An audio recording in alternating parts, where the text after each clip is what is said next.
ang mga kwento ng pag-ibig, kwento ng buhay at kwento ng pag-asa dito sa Barangay Love Stories. Love Stories.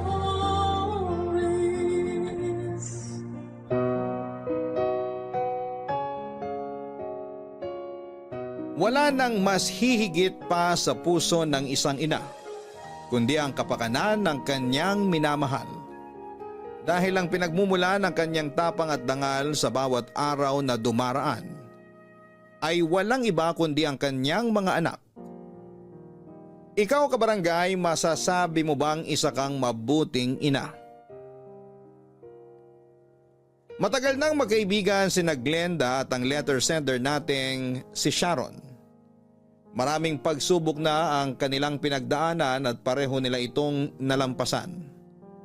Magkasama sila sa bawat saya at lungkot dahilan kung bakit mas tumatag pa ang kanilang pagkakaibigan.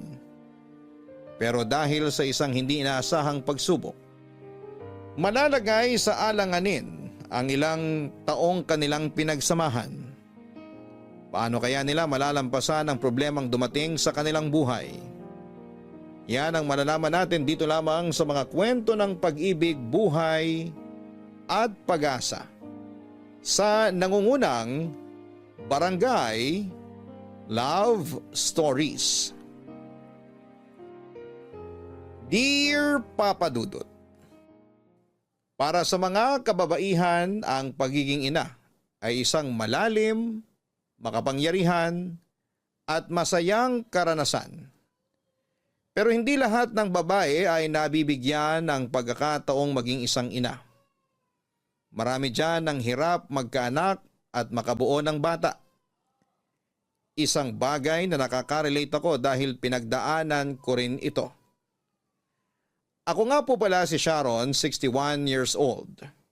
Hindi man single parent pero mag-isa kong pinalaki ang kaisa-isa kong anak na si Aryan. Dahil buong buhay nito ay laging nasa laot ang tatay niya. Seaman kasi ang asawa ko kaya mag-isa kong pinalaki ang anak namin habang nasa malayong lugar ang kanyang ama. Milagro na ang turing namin ng asawa ko kay Aryan dahil matagal na panahon naming siyang inintay sa buhay namin. Sa kasamaang palad ay hindi na po siya nasundan. Na okay lang para sa amin dahil sapat na ang blessing na yon, na kung tutuusin ay kamuntikan na naming hindi matanggap. Dahil miracle baby ang tingin namin kay Aryan, ibinigay namin ang lahat ng kagustuhan niya sa buhay. Siya ang aming unika iha, kaya sobrang spoiled siya sa kanyang ama. Kapag may kailangan siya o gusto na kailangang pagkagasusan, hindi nagdadalawang isip ang ama nito na magpadala ng pera. Yun na lang kasi ang tanging paraan niya para ipakita sa anak namin ang pagmamahal nito. Sa kabila ng pagiging spoiled ay hindi naging bratinela si Aryan. Alam niya kung ano ang limits niya dahil sinisigurado kong habang bata pa siya ay kailangan na niyang matutunan ang pagkakaroon ng mabuting loob. Mabait siyang bata, masunurin at lumaking may galang sa mga nakatatanda. Sweet siyang bata kahit na overprotective akong ina. May takot din siya sa Diyos at takot siyang makasakit ng kapwa niya. Pero katulad ng lahat ng bata ay dumarating ang panahon kung saan ay tumatanda rin sila. Noong nagdalaga si Aryan ay doon ako unang nakakita ng pagbabago mula sa kanya. Medyo lumayo ang loob niya sa akin na hindi ko naman binigyan ng malalim na kahulugan. Dahil tingin ko'y parte ng pagdadalaga niya yon. May mga panahon talaga na dumadaan sa rebellious phase ang mga bata lalo na noon sa edad niyang 22 years old.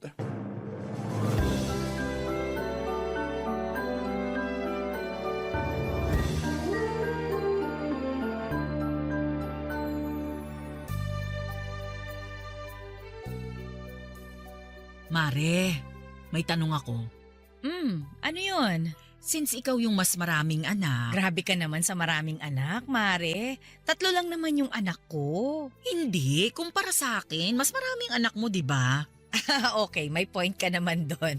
O ano ba yung tanong mo? Paano mo masasabi kung nasa rebellious stage na yung anak mo? Bakit? Nagre-rebelde na ba yung anak mo? Hindi naman, pero may mga napapansin lang akong pagbabago sa ugali niya ngayon. Naisip ko lang na baka nasa rebellious stage na siya. 22 na si Aryan ah. Hindi ba yung mga rebellious stage na yan nangyayari lang sa mga teenager? Kasi alam mo yung mga anak ko, naging pasaway talaga sila nung teenager sila. Pero ngayon, medyo umukay na naman sila. Siyempre, late bloomer kasi si Aryan Kaya baka ngayon lang siya papasok sa ganoong parte ng buhay niya. Kung sa bagay nga, oo. Pero sobrang istrikta mo kasi kaya naging late bloomer yung anak mo Pero bakit mo naman naisip na baka nag-rebelde si Aryan? May ginawa ba siyang masama? Wala naman. Wala pa naman ako nadidiskubre. Nagbibisyo ba siya? Hindi. Nagbabarkada? Hindi rin. Oh, sinasagot-sagot ka ba niya kapag pinagagalitan mo siya? Hindi pa naman nangyari yun. Hindi yun pala sagot Oh, di hindi yung nagre-rebelde. So anong meron sa kanya? Bakit nag-iiba ang ugali niya? Ano ba yung ginagawa niya? Ba't mo naman nasabi na nag-iiba yung ugali niya? Hindi ko alam. Medyo lumalayo na siya sa akin. Lagi na lang siyang nasa kwarto niya tuwing umuuwi siya galing trabaho. Hindi na siya masyadong nakikipagkwentuhan sa akin katulad ng dati. Para bang may itinatago siyang sikreto sa akin. Nako, hindi nagre-rebelde ang ganong tao. Ano ka ba, Mare? Anong tawag mo dun? Ibig sabihin lang, tumatanda na yung mga anak natin. May kanya-kanya na silang buhay. May mga sikreto na sila na hindi na kailangan sabihin pa sa atin. Hindi na sila mga bata na excited ikwento sa ating mga nanay nila kung ano ba yung naging araw nila. Ganun ba? Oo, ganun yun, Mare. Kala ko naman kung ano na. Nag-alala pa naman ako. Normal lang yun, Mare, no? Minsan, sinasarili nila yung mga problema nila kasi nahihiya na silang lumapit sa mga magulang nila para humingi ng tulong. Ma-pride na yung mga yan. Kasi nga, malalaki na sila Ang nasa isip nila, kaya na nilang solusyonan yung mga problema nila nang sila lang. Imbis na mag-alala ka dyan, Mare, dapat matuwa ka. Kasi alam mo ba kung anong ibig sabihin nun? Ano? Ibig sabihin lang nun, nakakatayo na sila sa sarili nilang mga paa. Hindi na sila dependent sa atin. Kaya na nila mga sarili nila, Mare. Nakakalungkot naman kung ganun. Hindi pa ako ready na malayo sa akin si Aryan Naku, ganyan talaga ang buhay. Hindi forever na magiging sa atin yung mga anak natin. Darating yung time na aalis din sila sa pugad nila para humayo at bumuo ng sarili nilang buhay. Ay, ang bilis talaga ng panahon. Parang kailan lang nung tinuturuan ko pang maglakad si Aryan. Tapos ngayon, kayang-kaya na nilang maglakad palayo sa nakagisna nilang buhay. Pero alam mo, yung mga sikreto-sikreto na yan sa ganyang edad, isa lang ang pumapasok sa isip kong rason yan. Ano naman yun? Baka naman may jowa na yung anak mo na ayaw lang ipaalam sa'yo. Bakit naman niya itatago sa akin yun kung sakali? Sobrang strikto mo kasi. Kaya malamang itatago sa iyo yun ng anak mo. Hindi mo ba naman kasi pinagbigyan mag-boyfriend nung nag-aaral pa siya? Yan tuloy. Nakakapag-usap naman kami tungkol dyan Pinapayagan ko na siyang makipagrelasyon, lalo na't nakapagtapos naman na siya ng maayos. Baka nga nahihiya lang. Ganyan din naman tayo noon, di ba? Ayaw nating ipaalam sa mga magulang natin na may boyfriend na tayo. Sa tingin mo, may boyfriend na si Aryan? Mas hindi naman ako ready doon. Nag-a-assume lang naman ako, Mare. Pero mas maganda na i-ready mo na yung sarili mo. Antayin mo na lang si Aryan mismo ang umamin sa'yo. If ever man na may boyfriend na talaga siya. Maganda ang anak kong si Aryan. Hindi ko yon sinasabi lang dahil anak ko siya kundi dahil yon ang totoo, Papa Dudut. Nakuha kasi nito ang features ng kanyang ama na half Japanese. May ilang mga kalalakihan noon ang nagtangkang ligawan si Aryan noong nag-aaral pa lamang ito pero ni isa sa kanila ay wala siyang sinagot. Dahil may usapan kami ng anak ko na bawal muna siyang mag-boyfriend hanggat hindi siya nakapagtapos ng pag-aaral at inirespeto ni Aryan ang desisyon kong yon. Kahit patago ay never nag-entertain ng lalaki sa buhay niya si Aryan. At very proud ako sa kanya na kahit papaano sinusunod niya ang bagay na yon na napag-usapan naming dalawa. Nakapagtapos siya ng may Latin Honors Papa Dudut. Doon pa lang ay isang malaking tagumpay na yon para sa aming mag-asawa. Kaya naman noong nagkatrabaho siya ay unti-unti nang bumubuo ng sarili niyang mundo. Masakit man para sa akin ay unti-unti ko nang hinayaang buksan ni Aryan ang kanyang mga pakpak para magdesisyon para sa kanyang sarili. Alam ko noong mga panahong yon na kaya na niya ang sarili niya at marunong na siyang pumili ng mga tamang desisyon. Malaki ang tiwala ko sa kanya na hindi siya gagawa ng ikakasira ng kanyang buhay, pero ganon pa man, hindi ko pa rin naman tuluyang inalis ang sarili ko sa buhay niya. Bilang isang magulang, kailanman ay hindi matatapos ang trabaho namin para sa anak namin. Kaya noong nag-inala ako na baka may boyfriend na nga ang unika iha ko ay biglang lumabas ang pagiging protective mother ko, Papa Dudut. Oh, madam. Heto na yung in-order mong maha blanca. Ayan, matagal ko ng craving to eh. Buti naisip mong gumawa ulit. Lagi ka nag-request kaya gumawa na ako kasabay nung ilang order ng putot kutsinta na binebenta ko. Salamat, Mare. Mamaya na lang yung bayad ha, send ko na lang kapag okay na yung online banking. Down daw yung system na yun eh.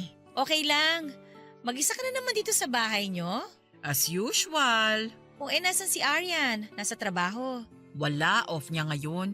Pero lumabas siya kasama ng mga kaibigan niya. Lagi naman yung lumalabas kada weekend eh. Kaya naman pala gusto mong ako mismo mag-deliver nitong maha eh. Naghahanap ka na naman ng katsikahan, no? Kesa naman mamatay ako sa buryo. Pinapunta na lang kita rito para may kasama ako. Sa bagay, wala rin naman akong ginagawa sa bahay ngayon. Na-deliver mo na ba lahat ng orders mo? Oo, na-deliver ko na lahat bago ko pumunta dito para wala ng problema. In fairness sa business mo ha, patok na patok. Hanap ka na kaya ng pwesto. Ay naku, okay na ako sa bahay lang nagluluto. Dagdag gastos pa kapag naghanap ako ng pwesto. Kung sa bagay, wala ka rin namang dine-in eh, puro deliver lang. True! Ano na palang balita sa anak mo? Tuloy na ba yung paglipad niya sa Hong Kong? Yung panganay ko? Oo, tuloy na. Next month na yung flight niya. Yung pangalawa, si Mikel, nakalipat na ng trabaho? Naku, ba't naman siya lilipat ng trabaho? Nakwento mo yata noon na gusto nang lumipat ng trabaho ni Mikel kasi toxic yung mga katrabaho niya. Hindi si Mikel yon, yung bunso ko ang may gustong lumipat ng work. Yung bunso ba? Akala ko si Mikel. Ba't naman lilipat si Mikel? Kakapromote lang niya. Ay talaga? Ang galing naman. Mukhang totoo nga na siyang nagmana sa tatay matalino. Ay naku, sinabi mo pa. Kung hindi lang talaga namatay ng maaga yung tatay nila, ay naku, sigurado akong proud na proud yun sa mga achievement ng mga anak niya. Sure naman akong proud yun ngayon. Maiba tayo, Mare. Kumusta na pala si Aryan? Alam mo na ba yung rason kung bakit nagiging mailap siya sa'yo? Ay buti na banggit mo yan. Mukhang totoo nga yung sinabi mo na may boyfriend na siya. Ay talaga? May ipinakilala na ba siya sa'yo? Wala pa naman. Pero napapansin ko sa mga galaw niya talagang nagsusumigaw na may boyfriend na nga siya. Ano naman yung mga napapansin mo? Kapag dumadaan ako sa kwarto niya, kahit nakasara yung pinto, may naririnig akong kausap niya. Nagtatawanan sila, naghaharutan sa 10 oras ng gabi. Yun lang?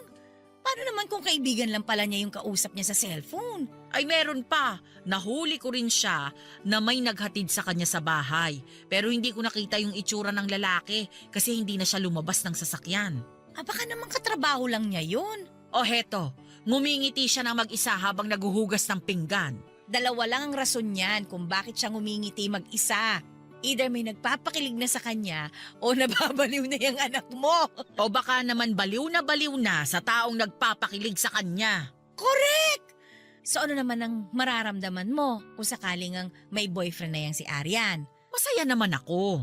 Nasa legal age naman na siya para magkaroon ng karelasyon eh. Masyado nang ang late ka mo. Ano ka ba?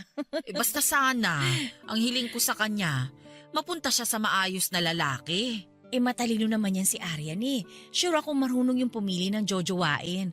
Hindi yung papatol sa putyo-putyo lang, Mare. Ay sana nga. Kasi minsan kahit gaano pa katalino ang isang tao, nabobobo pa rin sila kapag pag-ibig ng pinag-uusapan. Magtiwala ka na lang sa anak mo, Mare. Hindi naman agad-agad makakahanap yan ng lalaking para sa kanya. Basta ang mahalaga, nandyan ka once na maging broken-hearted siya. Huwag naman sana siyang maloko. Ako yung masasaktan eh. Nako, ganyan talaga ang pag-ibig. Ikaw naman, Mare, para namang hindi ka dumaan dyan. Hindi naman po ako controlling na ina, Papa Dudut. Alam ko kung ano ang limit ko sa pagiging istrikta dahil minsan na rin akong dumaan noon sa stage ng buhay na pinagdadaanan ni Aryan. Yan ang isa sa mga phases na kailangang bantayan natin ang anak natin dahil oo nga't hindi na sila bata pero hindi pa sila ganon katanda para makapag-isip ng tama.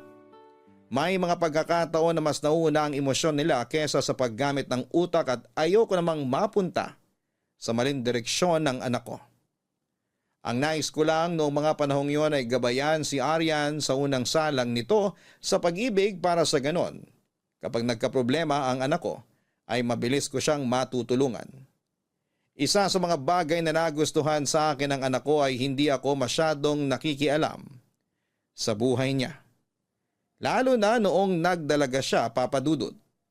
Binibigyan ko kasi siya ng oras para mag-decide para sa sarili niya.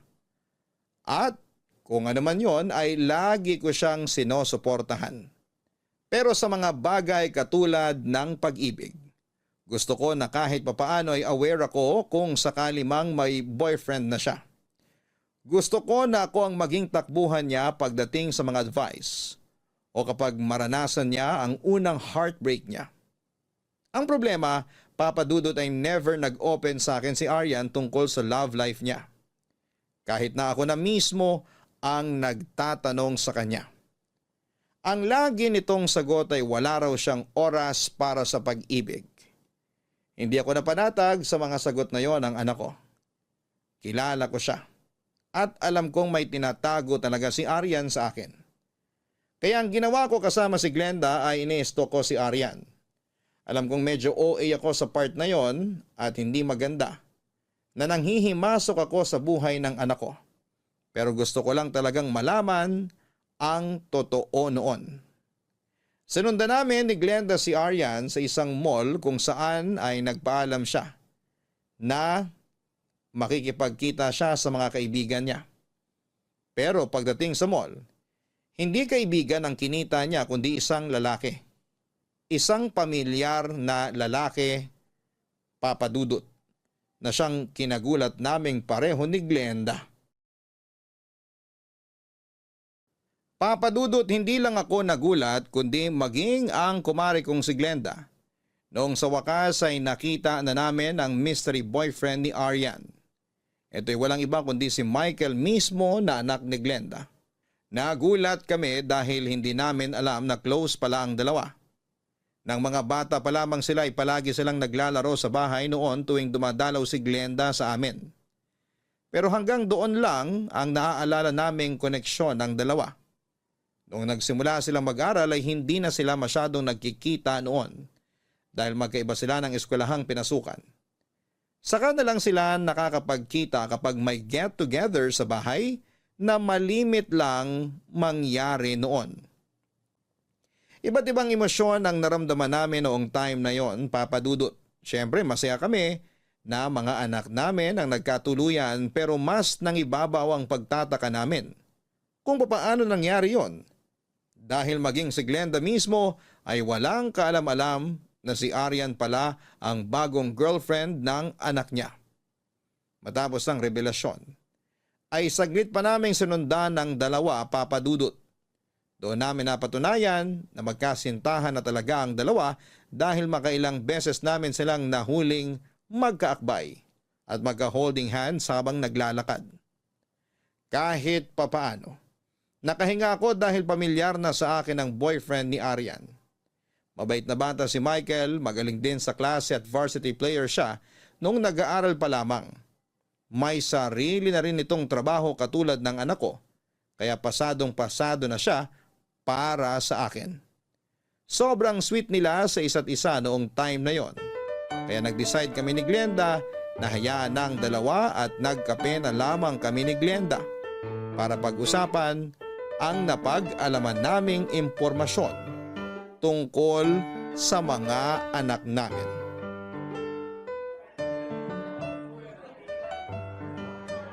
Oh, totoo ba talaga tong nakita natin? Si Aryan at Mikel? Ay naku Mare, maniwala ka sa akin, pati ako nagulat. Hindi mo ba alam na may girlfriend si Mikel? Alam ko na may girlfriend siya, pero hindi naman kasi ako nakikialam sa love life ng mga anak ko. Kaya hindi ko kilala kung sino yung girlfriend niya ngayon. Kung ipapakilala nila sa akin yung girlfriend nila, tatanggapin ko. Pero so far, yung panganay ko pa lang yung nagpapakilala ng girlfriend niya sa akin eh. Grabe, napakapituloy ako nang wala sa oras kahit na hindi naman ako mahilig sa kape. So ano, nasolve na natin yung sikretong tinatago ng anak mo. O, confirmed na meron na nga siyang boyfriend. At nakakaloka, anak ko pa talaga. Oo nga, nagulat ako. Paano? Ibig kong sabihin, oo, magkakilala sila. Pero hindi ko alam na close pala sila. Matagal na panahon na silang hindi nagkikita, diba? Yun na nga rin ang ipinagtataka ko eh. Kasi simula nung nagbinata ang mga anak ko, hindi na sila sumasama sa akin kapag bumibisita ako sa inyo. Kaya hindi ko talaga alam kung paano sila nagkaroon ng relasyon. Hindi naman sila magkatrabaho, diba? Baka naman sa social media, no? Siguro friends sila sa Facebook. Baka nga. Ibang klase na rin kasi ngayon, ano? Madali na lang makahanap ng love life dahil sa internet. Nung panahon natin, kailangan pang sumulat ng love letter. Pero mas maganda noon. Kasi talagang effort kung effort, di ba? Naaalala ko naman yung asawa ko noon. Talagang snail mail ang labanan. Actually, nakatago pa rin sa baul ko yung mga sulat niya sa akin noon eh. Oo nga, inggit na inggit nga ako sa'yo noon eh. Kasi kada linggo, may natatanggap kang sulat mula sa jowa mo. Napaka-sweet, grabe. Ako naman kasi, kapitbahay ko yung napangasawa ko eh. At least ikaw, lagi mong kasama noon ang nobyo mo. Ang hirap kaya ng LDR nung panahon natin. Ang mahal-mahal pa ng bayad sa telepono. Kaya nga swerte yung mga kabataan ngayon kasi hindi na issue sa kanila kahit magkalayo pa sila. Sobrang dami na kasing paraan ngayon ng communication. Pero hindi pa rin talaga ako makapaniwala. Si Aryan tsaka Mikel? Oo nga Mari, kahit nga ako hindi makapaniwala. Uy, ano naman ang nararamdaman mo sa revelasyon ngayong araw na to? Masaya. Totoo ba? Oo naman. At least mapapanatag na ako ngayon.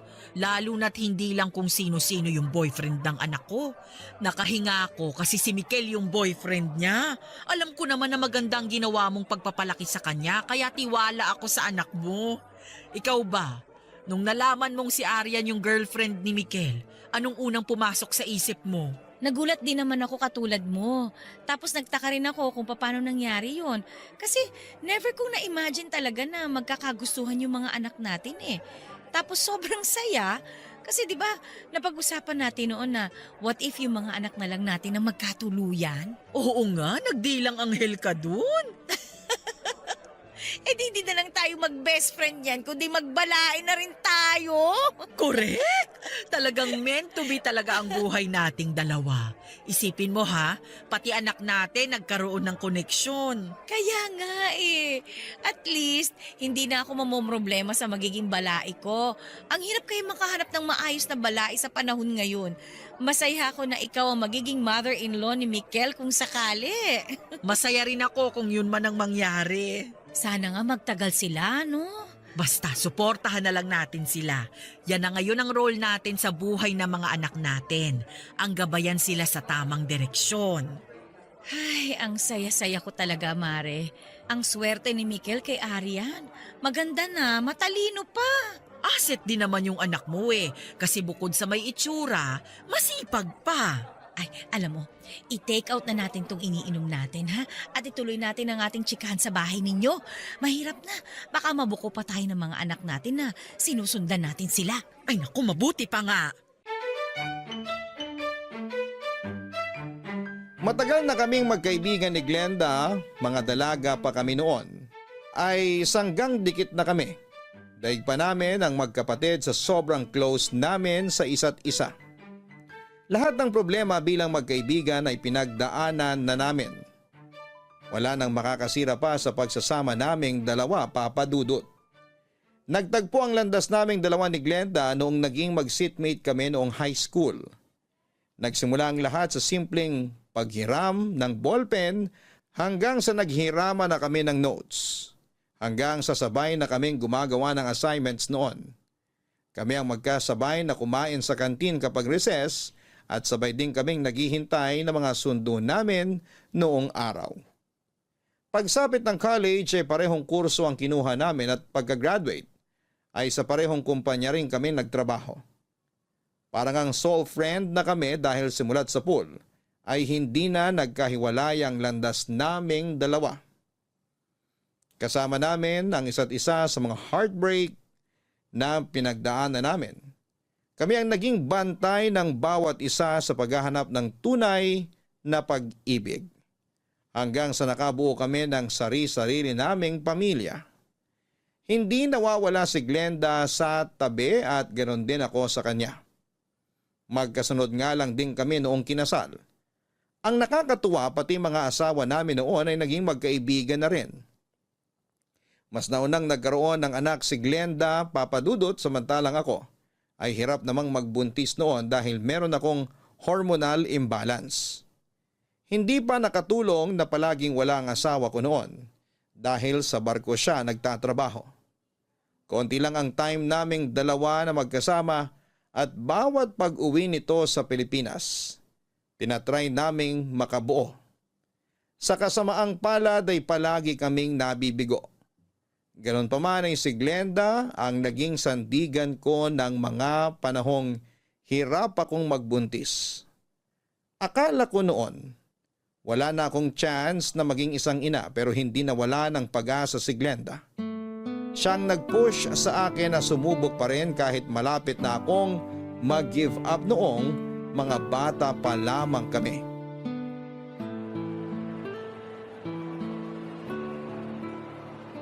Mare, mauna na ako sa may counter para makapila tayo agad. Marami pa namang tao ngayon. Ay hindi, sasama na ako. Wala na naman akong bibilin eh. Sigurado ka ba? Oo, wala na. Bumili lang ako ng bagong pundat comforter. Okay. Akala ko kasi may gusto ko pang bilhin eh, lalo na sa baby section. Ha? Anong baby section? Ay nako, akala mo ba hindi ko napansin? Ang tagal-tagal mo kaya kanina sa baby section. Ah, yun ba? Wala. Tumitingin-tingin lang ako ng bagong damit para sa panganay ko. Panganay? 3 taon na yung panganay mo. Yung mga damit na chine-check mo kanina parang pambagong panganak eh. Sabihin mo nga, may tinatago ka sa akin oh. Buntis ka ba ulit? Ay, okay, sige. Sasabihin ko na sa'yo ang totoo. Buntis ako. 2 months na. Oh my gosh, totoo nga? Buntis ka? Oo, magkaka-second baby na kami ng asawa ko. Mari, congrats! Pero bakit inabot ka pa ng 2 months bago mo to sinabi sa akin? Pasensya ka na ha. Nahihiya kasi akong sabihin sa'yo tong balitang to eh. Kasi alam ko naman na, di ba nga, hirap kang magbuntis, ayoko namang masaktan ka. Ano ka ba? Ba't naman ako masasaktan?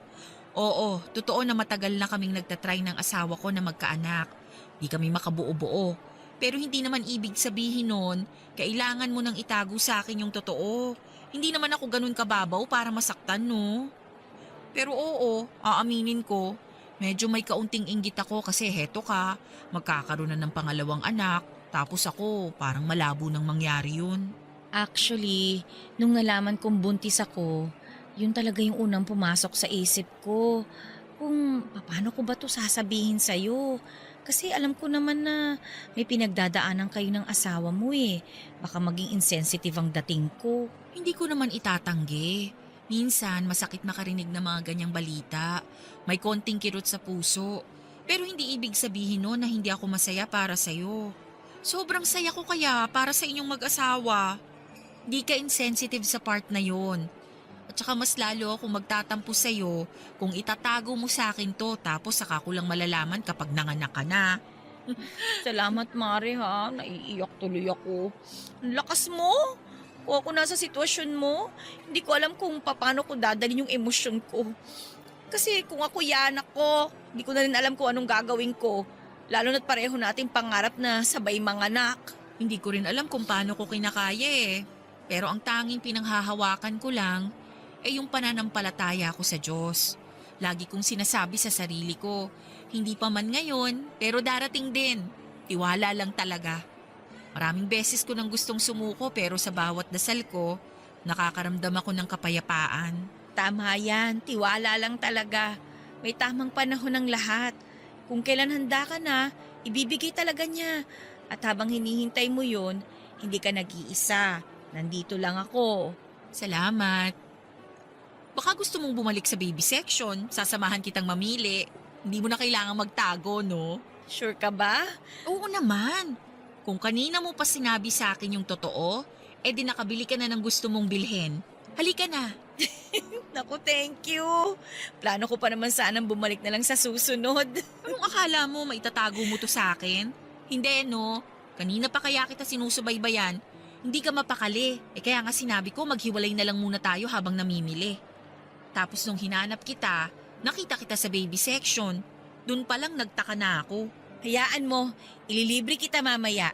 Dito na tayo sa mall mag-lunch ha, para celebration na rin natin. Ay, gusto ko yan. Nga pala, ano namang ipapangalan mo sa second baby mo? Ay, teka, malalaman na ba ang gender ng bata kahit 2 months pa lang? Hindi pa, mga 4 months pa bago malaman yung gender. Sana babae naman, ano? Naku, ayoko. Gusto ko lalaki ulit. Talaga? Oo, mas madali kasing alagaan ng mga lalaki eh. At kung pagbigyan ako ni Lord na lalaki ulit ang magiging anak ko, papangalanan ko siyang Mikel. Matapos ang anunsyong yon ni Glenda ay hindi nagtagal ay nagkaroon din ng laman ng tiyan ko at nagbuntis ako, Papa Dudut. Tuwang-tuwa si Glenda noong nalaman niya na sa wakas ay nagdadalang tao na rin ako. Nang mga panahong yon ay 6 months nang buntis si Glenda sa ikalawan niyang anak. At yun nga ay si Michael. 6 na buwan lang ang pagitan nilang dalawa nung pinanganak ko naman si Aryan. Bilang isang first-time mom, si Glenda ang naging takbuhan ko sa mga bagay na hindi ko pa alam. Kung papaano gawin o papaano ang solusyon. Katulad na lamang noong first time naming paliguan si Aryan. Si Glenda ang unang nagpaligo sa kanya dahil natatakot ako noon na baka mahulog ko siya sa palanggana. Pati na rin sa pagpapakain. Hindi ko alam kung kailan ang tama o baka sobra na siya sa kinakain niya, Papa Dudut. Mahirap ang maging solong magulang lalo na't noong mga panahong yon ay mag-isa lamang akong nag-aalaga sa anak ko. Kaya naman sobrang laki ng pasasalamat ko kay Glenda dahil hindi niya ako iniwanan sa pag-aalaga sa unika iha ko. Sa mga sumunod na taon tuwing may okasyon sa bahay ay laging dumadalaw doon si Glenda kasama ang mga anak nito. Playmates noon sina Aryan at Michael. Siguro yun ang naging dahilan kung bakit nahulog ang loob nila sa isa't isa. Dahil magkakilala na sila simula't pagkabata pa. Hinayaan namin ni Glenda ang mga anak namin na pasukin ang magulong mundo ng pag-ibig. Akala ko noon ay naka-jackpot na ako dahil anak ng best friend ko ang naging boyfriend ni Aryan. Pero hindi rin pala ganon kadali. Ang pagkakaibigan namin ni Glenda ay humarap sa panibagong problema noong nagkaroon ng unang pagtatalo ang mga anak namin, Papa Dudut. Never binanggit sa amin nila Aryan at Michael na meron silang relasyon.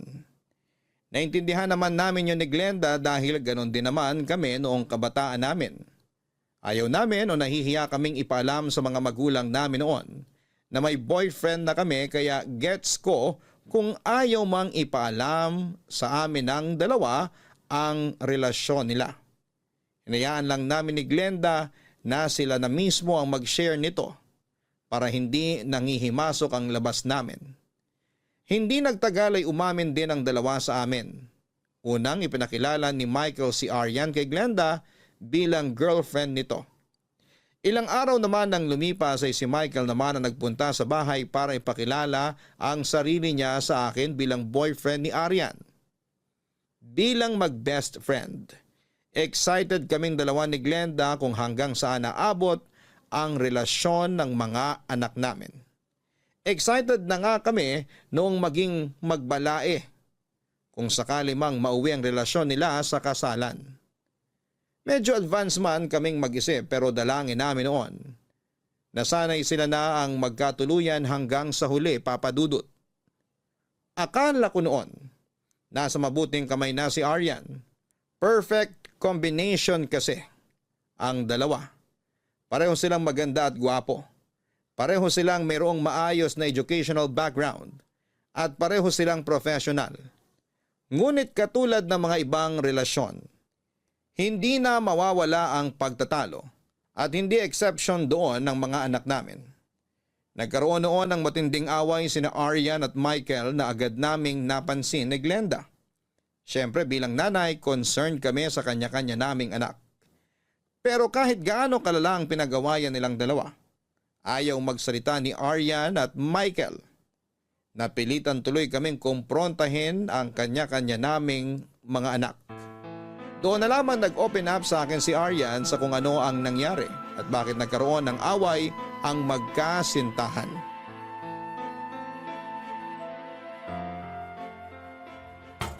Glenda! Glenda, buksan mo tong gate! Sandali lang, nandyan na! Ang aga-aga, sino naman tong sigaw ng sigaw? Oh, Mare! Bakit? Anong ginagawa mo dito nang ganito kaaga? Nasaan si Mikel? Si Mikel? Eh, natutulog pa siya. Bakit? Ano bang kailangan mo sa anak ko? Ilabas mo rito si Mikel at mag-uusap kaming dalawa! Ay, teka sandali. Bakit ka pa sumisigaw? Kumalma ka nga muna. Paano ako kakalma? Alam mo ba kung anong ginawa ng anak mo sa anak ko? Ay, hindi ko alam. Ano ba nangyari? Nag-away si Arian at Mikel. Oh, tapos? Eh, natural lang naman yun sa magkasintahan, di ba? Walang relasyong perpekto. Lahat dumadaan sa ganyang awayan. Oo, walang perpektong relasyon. Pero hindi ko ito-tolerate yung pananakit na ginagawa ng anak mo sa anak ko. Mari naman, lumalabas na naman ang pagka-OA mo. Magulis-dili ka nga muna.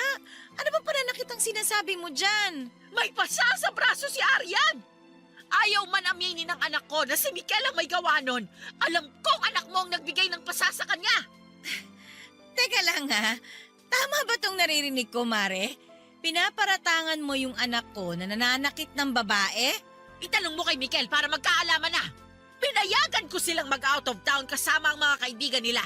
Tapos pagka-uwi nila, namumugto na yung mata ng anak ko.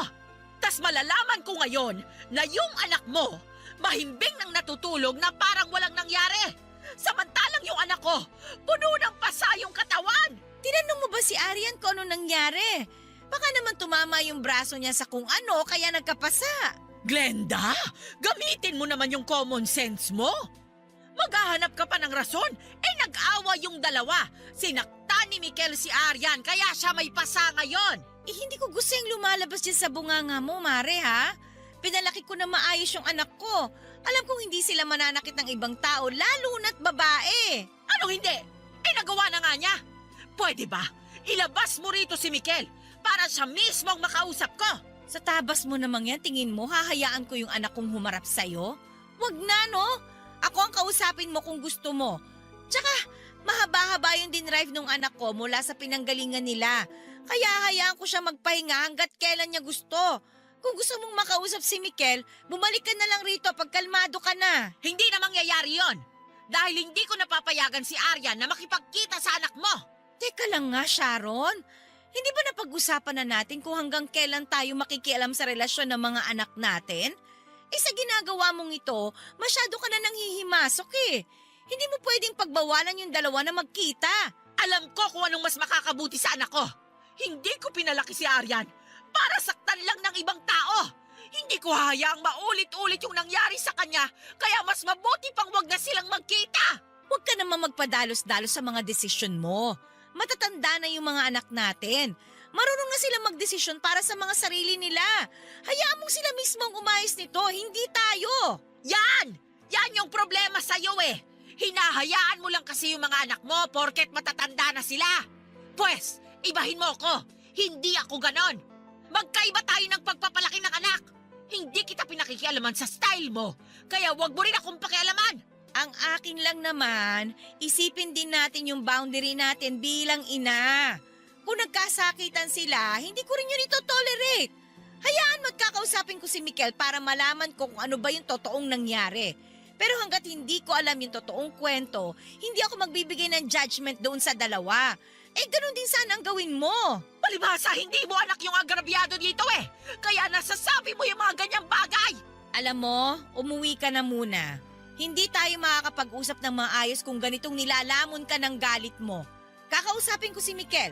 At kung siya mismo ang may mali, kami ang pupunta sa bahay ninyo para humingi ng tawad. Sa ngayon, Mare, hayaan mo muna magpahinga yung anak ko dahil pagod siya eh. Sana maintindihan mo. Papadudot na galit sa akin si Aryan noong nalaman niyang sinugod ko si Michael sa bahay nila. Hindi ko alam kung bakit ako pa yung napasama, gayong concerned lang naman ako sa kapakanan niya. Bilang ina, nag-init agad ang ulo ko noong nakita kong may mga pasa ang anak ko. Alam ko na medyo napadalos-dalos ako sa part na yon, pero valid din naman siguro yung naging reaksyon ko. Gets ko rin naman si Aryan kung bakit nagalit siya sa akin. Ang punto niya lang kasi ay dapat silang magkasintahan ng umayos sa sarili nilang gulo at hindi na dapat nakikisawsaw kaming mga magulang nila. Pero dahil natamaan ng ego ko ng mga panahong yon ay lumabas ang pagiging istrikto ko. Pinagbawalan ko si Arya na makipagkita kay Michael dahil ang pinakaayoko sa lahat sa isang relasyon ay kapag may pisikalang nangyayari. Hindi ko inalagaan at pinalaki ng maayos si Aryan para lang sakta ng ibang tao. Hindi nagustuhan ni Aryan ang naging desisyon kong yon. Pero dahil ako pa rin ang ina niya ay wala siyang nagawa kundi sundin ang utos ko. Pero dahil sa nangyari ay mas lumayo sa akin ang anak ko. Hindi ko alam kung tama ba ang ginagawa ko noon, pero pinanindigan ko ang desisyon ko kahit na hindi ako kinakausap ni Aryan. Noong time na yon ay hindi pa kami nagkakausap ulit ni Glenda matapos akong sumugod sa bahay nila. Dumaan ang isang araw at nagulat ako nang biglang nagpakita si Michael sa bahay. Hindi si Aryan ang sadya nito kundi ako. Humingi siya ng tawad sa akin at inamin niya ang pagkakamali niya. Hindi raw naman niya ginusto ang nangyari. Nadala lang siya sa emosyon niya at nangako siyang hindi na mauulit ang bagay na yon. Pinagsabihan ko si Michael at binigyan ng warning bago ko siya pinatawad. Pagkatapos noon ay sumama siya kay Aryan para naman humingi ng tawad kay Glenda. Naging okay ulit ang dalawa. Ang problema dahil sa kanila ay hindi na kami okay ni Glenda. Kaya naman ako na mismo ang gumawa ng paraan para magkabati kami ulit ng kaibigan ko. Glenda? Glenda, nandiyan ka ba?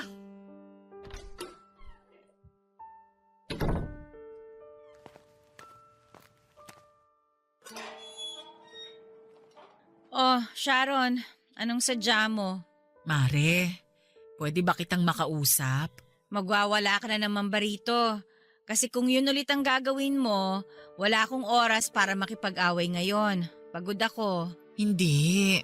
Hindi ako pumarito para magbunga nga katulad nung ginawa ko nung nakaraan. Alam kong galit ka pa, pero sana pakinggan mo ko kahit sandali lang. Hindi ko ikakaila. Masama pa rin ang loob ko sa'yo hanggang ngayon. Sorry, mali yung ginawa ko. Wala akong ibang sadya rito kundi ang humingi ng tawad sa mga ginawa ko. Masyado ka kasing padalos-dalos eh. Alam ko, hindi naman sa pinapaboran ko yung anak ko. Mali talaga yung ginawa nilang pareho, lalo na't nauwi pa sa sakitan. Hindi ko talaga inaasahan yung nangyari eh. Nung nakita kong may pasa si Aryan, biglang kumulo yung dugo ko. Hindi na ako nakapag-isip ng maayos, nadala na ako ng emosyon ko. Naiintindihan rin naman kita. Ina rin ako at kapag nasaktan yung anak ko, syempre magagalit din ako. Pero sana, Naisip mo rin na hindi basta kung sino lang si Mikel. Anak ko siya. Sana naman tinimbang mo muna yung sitwasyon bago mo inakusahan yung anak ko. Kaya nga ako humihingi ng tawad sa mga inasta ko. Pasensya ka na talaga ha. O hayaan mo na yung nangyari. Kalimutan mo na yon. Ang mahalaga, nagkaayos na yung dalawa. Hindi rin naman inosente si Mikel eh. May pagkakamali din siya. Nasaktan niya si Arian. Mali talaga yung ginawa niyang yon at pinagalitan ko talaga siya. Nang malala. Alam mo naman kung paano ako magalit, di ba? Eh mas masungit pa ako sa'yo. Nasabi nga sa akin yan ni Mikel nung nagpunta siya sa bahay para humingi ng tawad. Doon ko lang na-realize na sumobra ako sa mga pinaggagawa ko. Kung alam kong mali yung anak ko, hindi ako magdadalawang isip na pagalitan sila. Pero gusto kong malaman muna yung kwento from both sides bago ako magalit. Para naman hindi ako maging unfair. Yun dapat ang matutunan mo, Mare. Minsan kasi, ang OA mo talaga eh. Oo, alam ko. Kaya nga naiinis ako eh kasi nagpapadala na naman ako sa bugso ng damdamin ko kaysa gamitin ko ang utak ko. Dapat teamwork tayo sa mga ganyang bagay. Kung nag-away man sina Aren at Mikel, huwag natin dagdagan yung apoy. Dapat tayong dalawa yung kusang umapula nun. Huwag kang mag-alala. Sa susunod, hindi na mangyayari yun. O basta, kung may nagawa mang hindi tama si Mikel, sa akin mo sabihin. Ako nang bahala sa anak ko. Ganon din kapag may nagawang mali si Arian, sa'yo ko sasabihin para ikaw yung kumausap sa kanya. Yun ang trabaho natin bilang mga ina. Yung pangaralan yung mga anak natin. Pero huwag na tayong lalampas dun sa linya. Sorry talaga. Hayaan mo na nga yung nangyari. Ang mahalaga, nagkaayos na sina Arian at Mikel. Part yun ng mga aral na kailangan nilang matutunan para mas tumagal pa yung relasyon nila. Hindi ko nga alam kung bakit mas tayo pa yung apektado eh.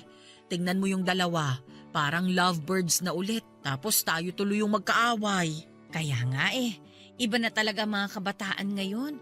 Madali na lang silang magpatawad. Hindi na uso sa kanila yung nagtatanim ng galit. Mas open-minded na kasi sila kaysa sa atin. Ano ba yung tawag nila sa atin? Boomer? Hindi ata tayong boomer, Mare. Mas matanda yung mga yun eh.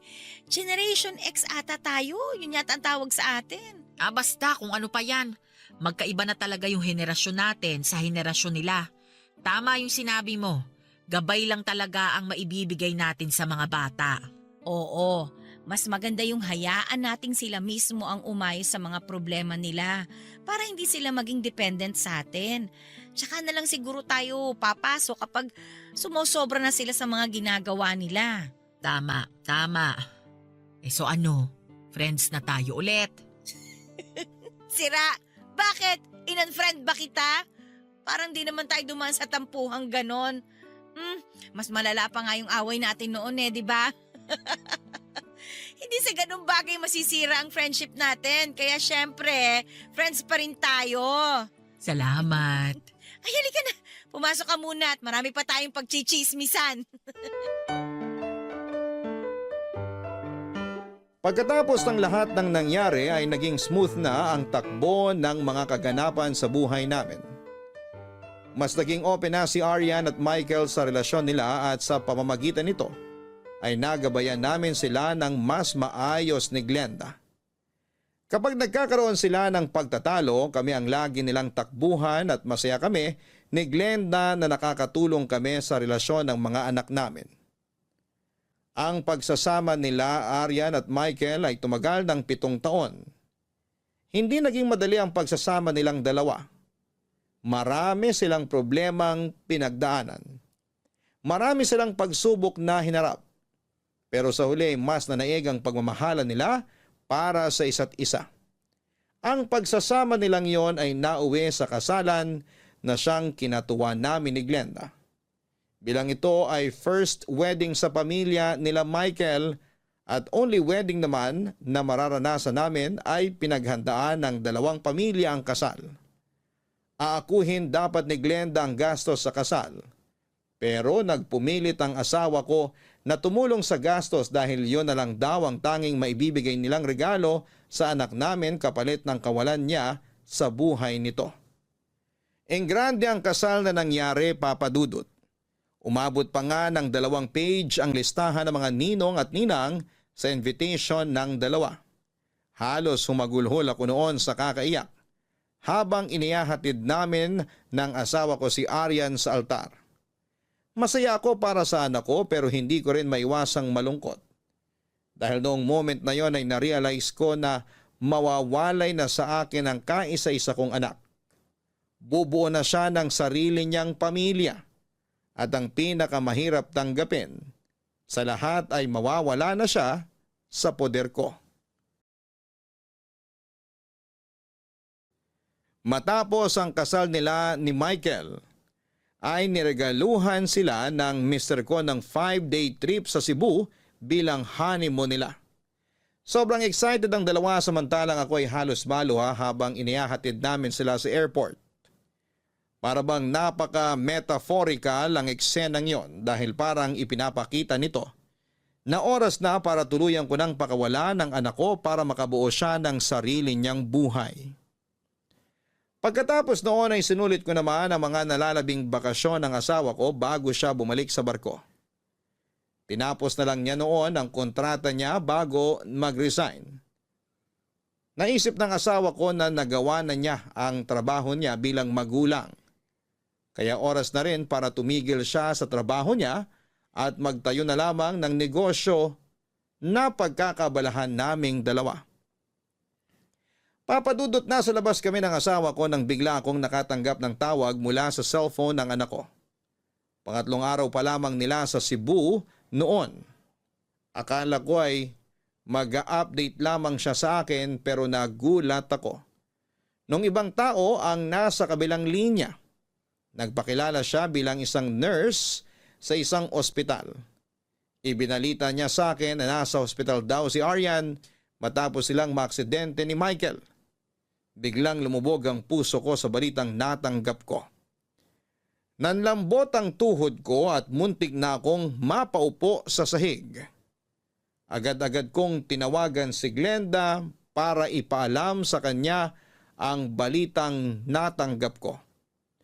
Noong araw ding yon kasama si Glenda ay agad kaming naghanap ng available flight papunta ng Cebu. Kung pwede lang sanang lumipad ay ginawa ko na yon ng mag-isa para lamang makarating ako kaagad sa anak ko. Pagdating namin sa ospital ay huli na ang lahat. Papadudot.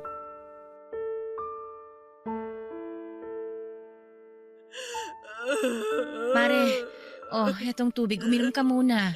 Hindi ko kailangan ng tubig. Kailangan ko ang anak ko. Sharon, kumalma ka lang. Okay lang sa kanina eh. Humihinga pa siya. Tumitibok pa yung puso niya. Lumabas lang ako saglit. Tapos ganito na yung nangyari.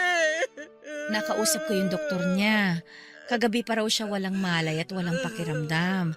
Ibig sabihin, comatose na siya nung dumating tayo. Makina na lang yung nagpapatibok sa puso niya at nagbibigay ng hangin sa baga niya. Baka inaantay na lang talaga kayo ni Arian bago siya bumitaw. Anak ko! Ibalik niyo yung anak ko! Hindi ko kaya, Glenda! Hindi ko kaya mawala si Arian! Alam ko mahirap itong sitwasyon mo ngayon pero kailangan mo magpakatatag, Sharon. Please, nag-aalala ko para sa kondisyon mo. Lalo na't hindi mo pa naman nadala yung maintenance mo. Mas mabuti pa nakihina lang ako rito para mamatay na rin ako. Huwag ka namang ganyan. Huwag ka magsalita ng ganyan. Masakit na nga itong pagkawala ni Arian. Kung pati ikaw mawawala, hindi ko na ito kakayanin. Bakit? Bakit kailangan mangyari ito sa akin? Walang sino man ang gustong mamatayan ng mahal sa buhay. At totoo, hindi natin kailanman maiintindihan kung bakit nangyayari yung ganitong klase ng trahedya sa buhay natin. Pero sa mundong ito, may mga bagay talagang hindi natin kontrolado. Bakit sa akin pa? Anong kasalanan ko? Bakit kailangan ko akong maparusahan ng ganito. Sharon, hindi ito parusa. Huwag mong isipin na parusa ito. Hindi pa natin nakikita sa ngayon yung dahilan kung bakit kailangan nating dumaan sa ganitong klaseng sakit. Pero sa paglipas ng panahon, malalaman din natin ang sagot. Mahirap tanggapin. Pero kung minsan, sa mga ganitong klaseng pangyayari, mas tumitibay ang puso natin. Si Miguel. Kumusta si Miguel? Nasa ICU pa rin siya. Nagkaroon siya ng internal bleeding pero nakontrol na nila yung pagdurugo pagkatapos ng operasyon. Ano ba kasing nangyari sa kanila? Paano sila napunta sa ganitong sitwasyon? Yung last update sa akin ni Arian, dapat magpapahinga lang sila sa hotel nung oras na yun eh. Plano nga dapat nilang mag-island hopping kinabukasan. Nag-stroll daw sila eh. Nagrenta sila ng motor para mag-ikot-ikot sa Cebu. Ha? Ano? Natuloy yun? Yun ang naikwento sa akin ni Mikel nung nagising siya matapos niyang maoperahan. Ang ibig mong sabihin, natuloy sila? Oo, bakit? Hindi. Kasi nakausap ko si Arian bago yung aksidente. Sinabi niya sa akin na ayaw niyang lumabas kasi masakit daw yung ulo niya. Kaya gusto niyang magpahinga muna sa pamamasyal. Sabi ko sa kanya, ipahinga na lang muna niya yung katawan niya kaysa magkasakit para mas ma-enjoy nila yung bakasyon nila. Sinasabi mo bang lumabas sila kahit na masama ang pakiramdam ni Arian? Yun ang naikwento sa akin kanina ni Mikel. Hindi ko alam na masama palang pakiramdam ni Arian nung time na yon. Kasalanan pala to lahat ni Mikel eh! Ha? Ano bang pinagsasasabi mo? Bakit naman napunta na naman ang sisi sa anak ko? Siya ang may gusto na mag-stroll silang mag-asawa. Gusto sana ni Arian magpahinga na lang sa hotel. Sigurado akong pinilit na naman siya ni Mikel na lumabas kahit na masama ang pakiramdam ng anak ko. Teka lang. Hindi mo alam ang totoong kwento. Wala tayo nung nangyari ang aksidente kaya huwag kang manisi ng ganyan. Sino bang driver ng motor? Hindi ba si Mikel? So siyang may kasalanan kung bakit sila na-aksidente. Sharon, hindi rin naman ginusto ni Mikel yung nangyari eh. Pati rin naman yung anak ko napuruhan. Critical pa rin siya hanggang ngayon. Critical? Mabuti nga ikaw nakausap mo pa yung anak mo eh. Pero ako, hindi man lang ako nakapagpaalam sa kanya. Sharon. Bitiwan mo ako! Kung hindi dahil sa anak mo, dapat buhay pa si Arian ngayon! Huwag ka namang ganyan. Bakit mo itutuon yung buong sisi kay Mikel? Umalis ka na rito! Bantayan mo na lang yung anak mo! Ayaw mo na kitang makita ngayon! Please lang, Glenda! Sharon. Umalis ka na! Wala na ang unika iha ko. Ang anak na matagal kong hiniling sa Diyos at inalagaan kong parang prinsesa ay bigla na lamang nawala sa buhay ko. Hindi ko matanggap na sa ganoong paraan lamang humantong ang buhay ni Arian. Sobrang bata pa niya para bawiin sa akin. Marami pa siyang pwedeng gawin at maranasan sa buhay na kailanman ay hindi na niya magagawa pa. Sa kalagitnaan ng pagluluksa namin ay lumayo ako sa mga tao. Nang mga panahong yon ay galit ako sa mundo, galit ako sa asawa ko, galit ako kay Glenda, galit ako sa lahat. Sobrang laki ng tampo ko noon sa Panginoon dahil hindi ko maunawaan kung bakit gano'n na lamang niya kaagang kinuha mula sa akin si Arian. Never pumasok sa isipan ko na mas mauuna pang mawala ang anak ko kesa sa akin. Walang magulang ang may gusto ng ganong karanasan na ikaw mismong ina ang maghahatid sa iyong anak sa kanyang huling hantungan. Ilang linggo ang lumipas at tuluyan na ring bumigay si Michael. Doon lang ako natauhan, Papa Dudut. Hindi lang ako ang nawalan ng anak. Hindi lang ako ang nagluluksa. Hindi lang ako ang nasasaktan. Doon ko lang na-realize na walang may gusto sa nangyari. Na guilty ako na habang kinakamuhian ko si Glenda Dahil sa pagkamatay ni Aryan ay pilit pa rin niya akong sinasamahan sa pagluluksa ko. Hindi ko naisip na maging siya ay may pinagdadaanan ding problema ng mga oras na yon. Labis ang pagsisisi ko na kay Michael ko ibinunto ng galit ko. Siya ang sinisisi ko sa pagkawala ng anak ko kahit na alam ko namang hindi yon ginusto ng bata. Noong dumating ang labi ni Michael, ay sinamahan ko si Glenda sa unang araw ng lamay ng kanyang anak. Doon ay humingiran ako sa kanya ng tawad.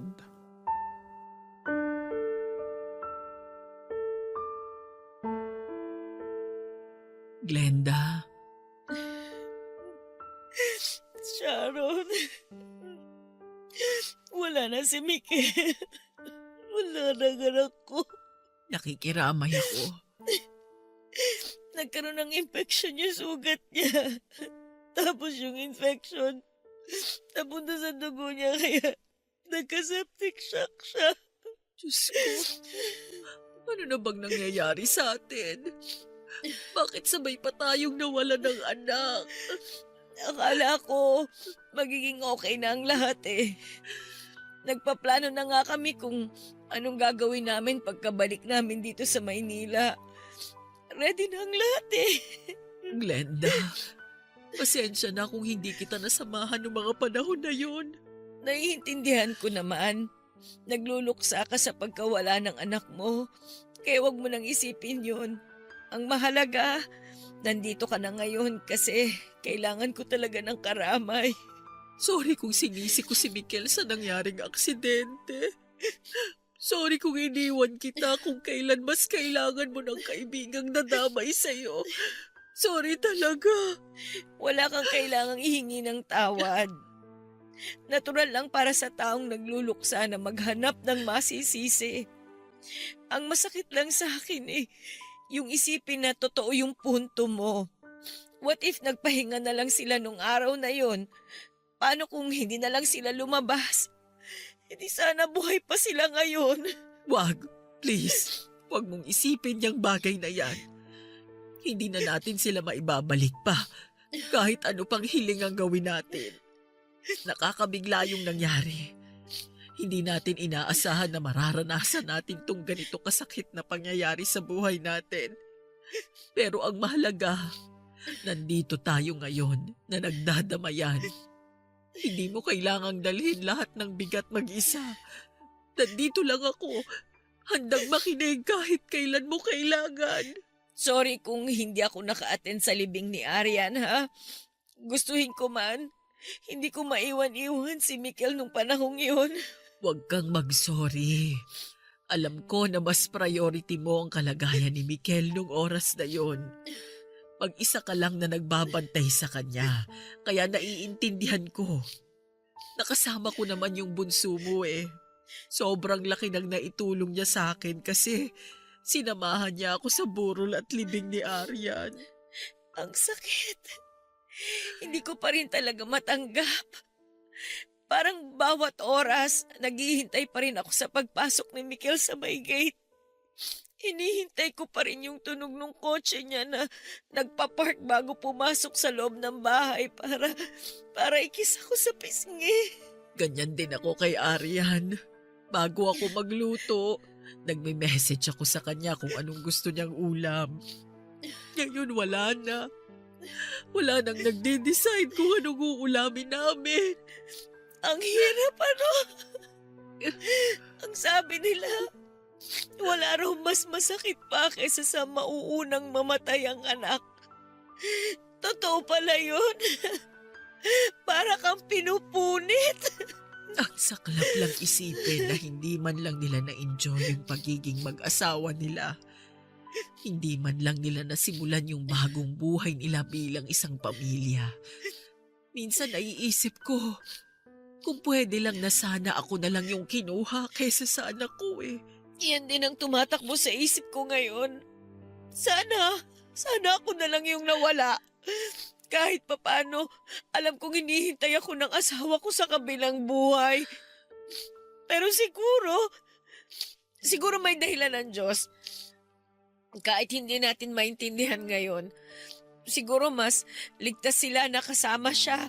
Mas payapa ang buhay nila sa kabilang buhay kaya maaga silang kinuha. Nangako sila sa simbahan na till death do they part. Pero kahit sa kamatayan, hindi sila pinaghiwalay. Oo nga eh. Sa tingin mo, magkasama na kaya sila ngayon? Sure ako, masaya na ngayon sila. Kung nasaan man sila. Hindi siguro nakayanan ni Mikel na mag-isa lang ang asawa niya sa kabilang buhay. Kaya siguro sumunod na rin siya.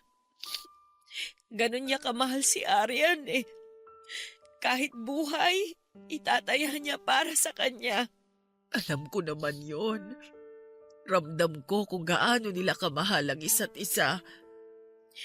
Ay, nakakapagod umiyak. Pero kapag titigil ako, mas lalo kong nararamdaman yung lungkot eh. Mare, salamat ha. Salamat na kahit papano may kasama ako ngayon. Hindi ko alam kung kakayanin kong mag-isa. Nandito lang ako. Hindi kita iiwan. Nasa tabi mo lang ako. Wala rin naman akong kasama sa bahay. Kaya dito na lang muna ako. Maraming salamat.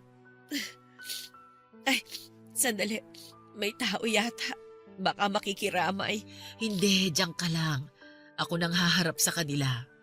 Bawal manundo ng bisita ang taong namatayan. Ako nang bahalang humarap sa mga tao. Salamat. Kung may kailangan ka, sabihan mo lang ako.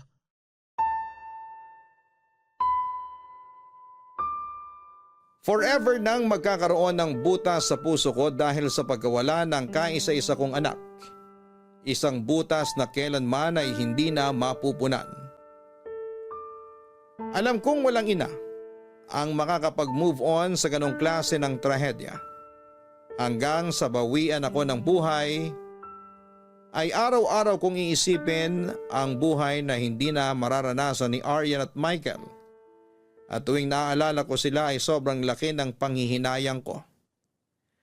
Ganon pa man ay hindi talaga natin hawak ang buhay natin kaya dapat ay lagi natin itong pinapahalagahan araw-araw. Dahil hindi natin alam kung hanggang saan hahantong ang buhay na pinapangalagaan natin. Hanggang ngayon ay patuloy pa rin na nagluluksa ang puso ko. Tuwing naaalala ko ang pangyayaring yon sa buhay namin. Mahirap mang tanggapin ang katotohanan ay nagtulungan kami ni Glenda na labanan ang sakit at tanggapin ang katotohanan. Katulad ng dati, inangat namin ang isa't isa at muli naming hinatid ang bagong hamon ng aming buhay. Siguro kung wala si Glenda sa tabi ko ay hindi ko makakayanang lampasan ang parting yon ng buhay ko. Kaya napakalaki ng pagpapasalamat ko sa kaibigan ko. Dahil nagkaroon ako ng sandalan noong nangangailangan ako ng masasandalan. Papadudot, dito na po nagtatapos ang kwento ko sa inyo. Para sa mga katulad kong magulang, gusto ko lang ipaalala sa inyo na hindi natin hawak ang oras ng ating mga anak. Hindi natin alam kung tayo ang mauunang mawala o sila. Kaya naman hanggat kasama pa ninyo ang inyong mga anak, huwag kayong magdadalawang isip na ipakita sa kanila kung gaano ninyo sila kamahal. Dahil sila ang biyaya sa atin ng may kapal na kailanman ay hinding-hindi mapapalitan. Hanggang sa muli, papadudot ang inyong forever kapuso at kabarangay, Sharon. Walang salitang sasapat para ilarawan ang sakit ng isang inang nawala ng anak. Ito'y parang katahimikan na sumisigaw. Luha na walang patid at pusong hindi kailanman magiging buo. Ngunit kahit ganon, matuto tayong mabuhay hindi para kalimutan sila, kundi para ituloy ang mga ala-alang hinding-hindi natin makakalimutan. Hanggang sa muli, ako po ang inyong si Papa Dudut sa mga kwento ng pag-ibig, buhay at pag-asa sa Barangay Love Stories, number 1.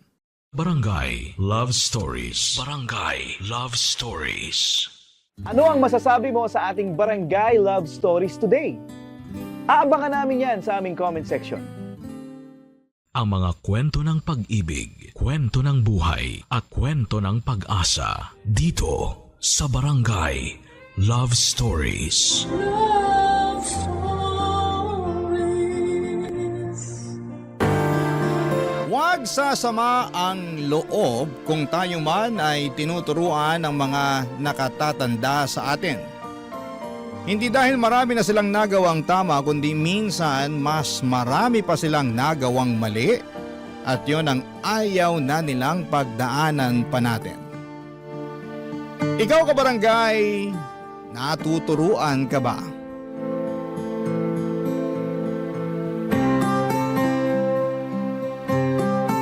Dear Papa Dudut, naniniwala ba kayo sa kasabihan na ng mga matatanda tungkol sa karma? Yun bang lahat ng bagay na ginagawa natin sa mundong ito na mabuti o masama ay bumabalik sa atin sa takdang panahon? Minsan ay doble o tripling ulit pa. Kaya naman inihalin tulad ito sa pagtatanim ng mabuting buto upang mabuting karma rin ang anihin mo. Siguro yun nga ang pinagdaraanan ko, kaya naman napasulat ako sa programa ninyong Barangay Love Stories. Pero bago ang lahat ay gusto ko munang kunin ang pagkakataon na ito upang magpasalamat sa inyong istasyon at kay Papa Dudut dahil sobrang nakakaaliw ang mga istorya ng buhay na itinatampok ninyo. Maraming salamat talaga. Ako nga pala si Danilo. Hindi ko totoong pangalan. Taga Taytay Rizal at nasa 29 years old na ako. Kung babalikan ko ang aking kabataan, noong araw ay masasabi kong nuknukan ako ng sutil. Kaya naman abot sa kabilang barangay ang konsumisyon sa akin ng mama ko.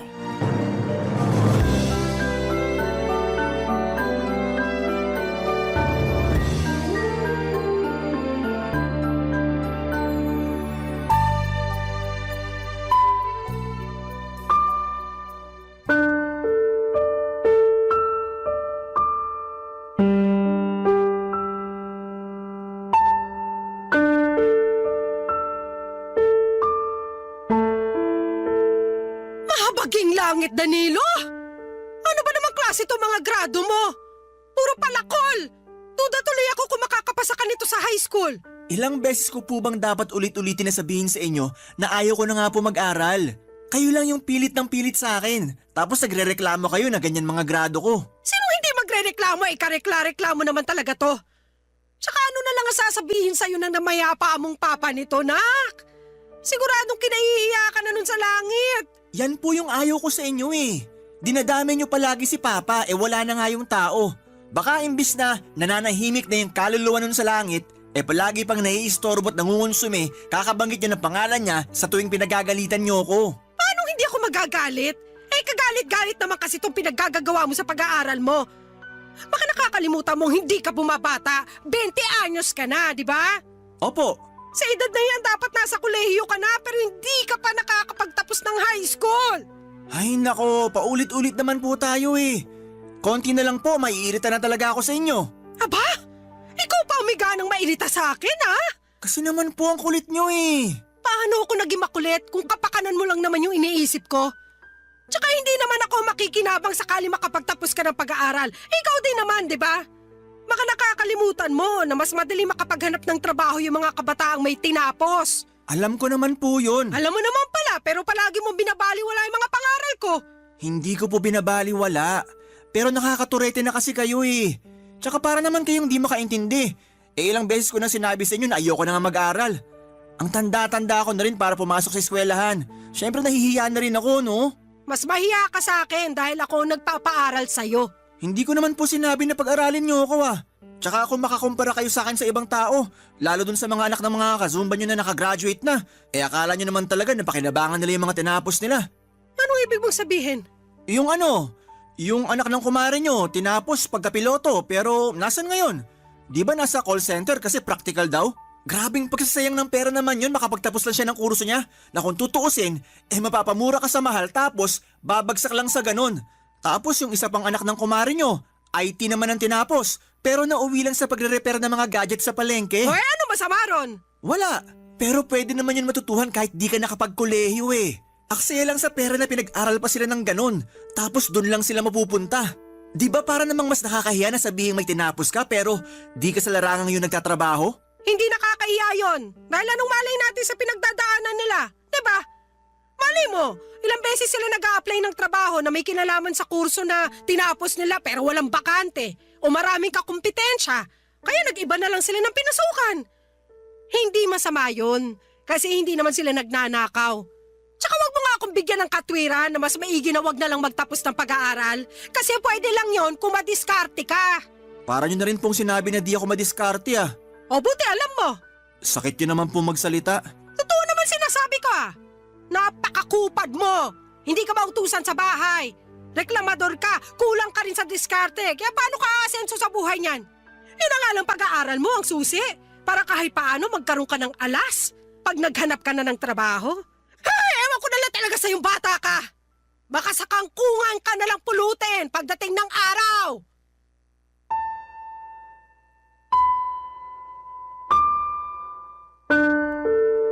Papadudot kung may ibang kabataan na nagkakandarapang makapag-aral, pues baliktarin niyo po ako. Dahil hindi ako yung klase ng kabataan na sabik sa pag-aaral. Pero gusto ko lang pong linawin na hindi ako proud sa bagay na yon ngayong matanda na ako. Pero noong mga panahong yon kasi wala talaga sa puso ko ang kahalagahan ng edukasyon, dahilan kung bakit hindi ko iniintindi ang mga sinasabi sa akin ng mama ko. Kumbaga pasok lang sa kanang tenga at labas naman sa kaliwa ang ginagawa ko. Dahil sa mahabang grado or mababang grado na nakukuha ko sa eskwelahan simula nang tumungtong ako ng elementarya at nadala ko na nga ito noong high school ako, ay hindi na ako umaasang makakagraduate katulad ng gustong mangyari ng nanay ko. Pero mapilit siya kaya gumawa ako ng isang bagay para matakasan ang pag-aaral. At makalipas lamang ang 2 buwan ay binalita ko yon kay mama.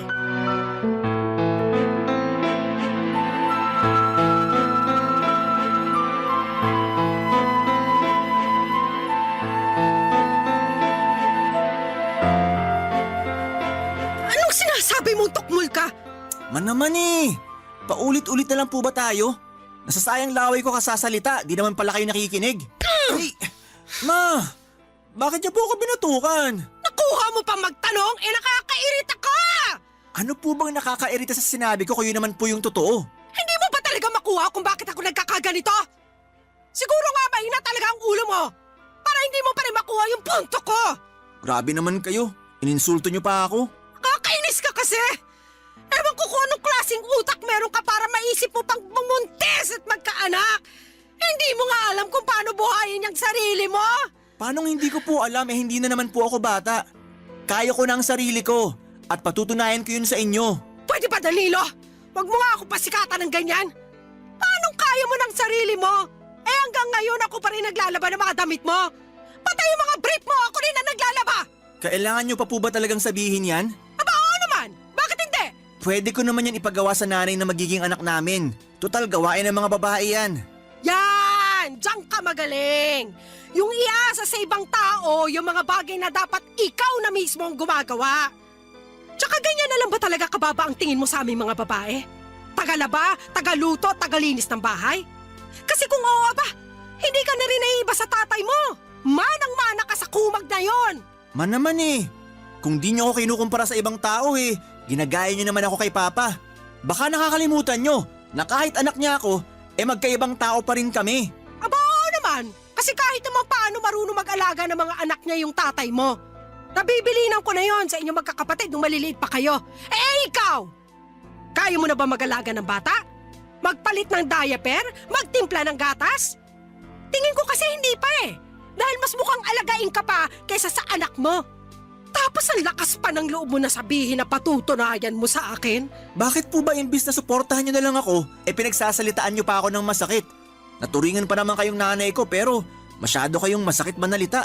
Nasasaktan ka kasi totoo yung mga sinabi ko. Tsaka paano kita susuportahan hindi mo nga pinakinggan yung mga pangaral ko sa'yo nung araw?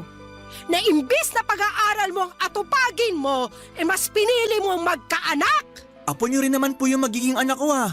Apo ko nga! Pero sana lang, wag na wag mo siyang idadamay sa pagiging miserable ng buhay mo. Kawawa naman kasi yung magiging anak mo. Hindi mangyayari yung bagay na yon dahil magsisikap ako sa buhay. At patutunayan ko sa inyo na aasenso ako, na hindi ako magiging miserable at di rin magagaya sa akin yung magiging anak ko. Alam nyo ma, naiintindihan ko naman kung bakit kayo nagagalit sa akin kasi nga hindi ko kayo sinunod na tapusin ang pag-aaral ko. Pero sana maintindihan nyo na hindi lahat ng kabataan gusto makapagtapos ng pag-aaral. Di lang talaga para sa akin ang bagay na yon kaya wag nyo na akong pilitin. Ngayon na magkakaanak na ako, gusto ko na lang magtrabaho para kumita ng pera. Bahala ka sa buhay mo! Matanda ka na! Basta, huwag ka lang lalapit sa akin at magsasabi na sana tinapos mo ang pag-aaral mo imbis na nag-anak ka ng maaga! Papa Dudut, aminado ako na wala pa akong alam sa pagkakaroon ng anak at tama naman lahat ang mga sinabi sa akin ni Mama noong sinermonan niya ako. Pero nang mga panahong yon, alam ko sa sarili ko na mas gusto ko nang maging tatay kesa tapusin ang pag-aaral ko. At kahit na nakonsensya pa ako ng bahagyan ng umiyak si Mama, ay tinatagang ko na lamang ang aking loob at sa huli ay tuluyan na akong nawala ng pakialam sa damdamin niya.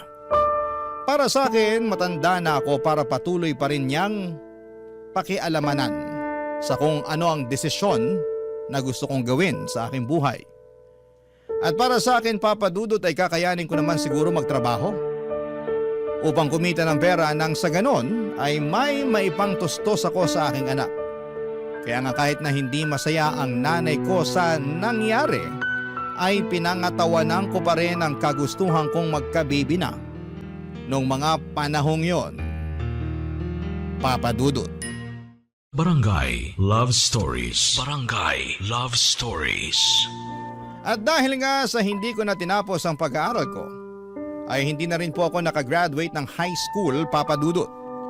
Sobrang laki ng panghihinayang ng nanay ko dahil 1 taon na lamang ay hindi ko pa raw pinagbigyan. Patuloy pa rin niyang sinumbat sa akin ang lahat ng pera na ginastos niya, pambaon ko at pagbibigay niya para sa mga projects noong araw na nag-aaral pa ako. Bagay na kinainis ko talaga ng husto sa kanya. Sa huli, wala na rin naman siyang nagawa sa desisyon ko na mas piliin ko ang aking anak. Kaya lang inarealize ko na mahirap pala talagang kumita ng pera. Maswerte kami kasi pensyonado ang namayapa naming tatay kaya naman kahit papaano ay may nakukuha ang nanay ko. Namatay kasi ang tatay ko noong nasa 2nd year high school pa lamang ako at kabilin-bilinan nga niya kay Mama na pagtapusin ako ng pag-aaral. May mga nakatatanda akong kapatid na meron na rin namang trabaho pero dahil pamilyado na rin sila ay limitado na lamang ang perang na ibibigay nila sa bahay. At dahil nga sa hindi ko pa kayang makapagbukod noon ay sa bahay ko muna itinira ang aking mag-ina. At naging maayos naman ang relasyon ng nanay ko at ng kinakasama kong si Lena, Papa Dudut.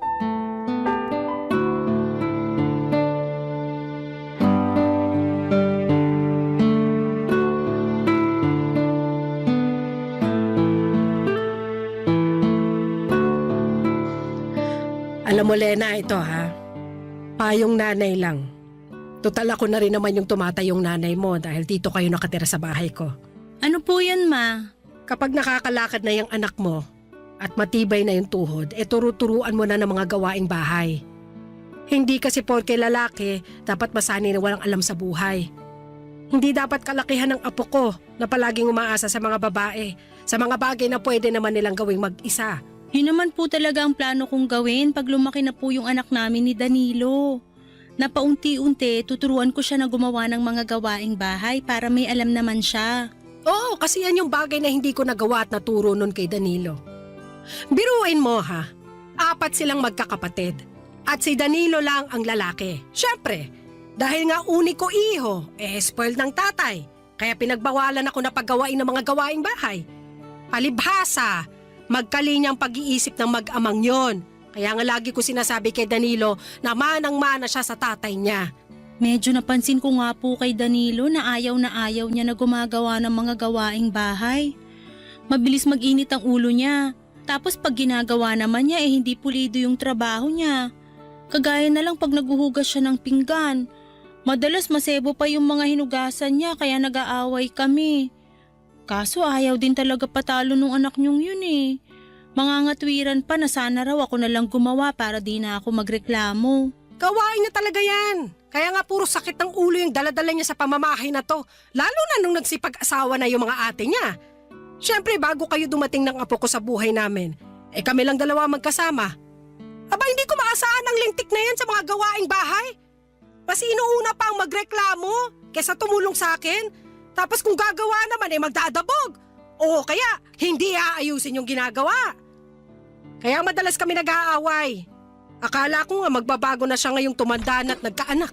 Pero para bang naging mas malala pa kasi lahat inaasa na niya sa'yo. Kawawa ka naman tuloy. Ma, bakit kung ano-ano na naman pong pangit na bagay yung sinasabi niyo kay Lena tungkol sa akin?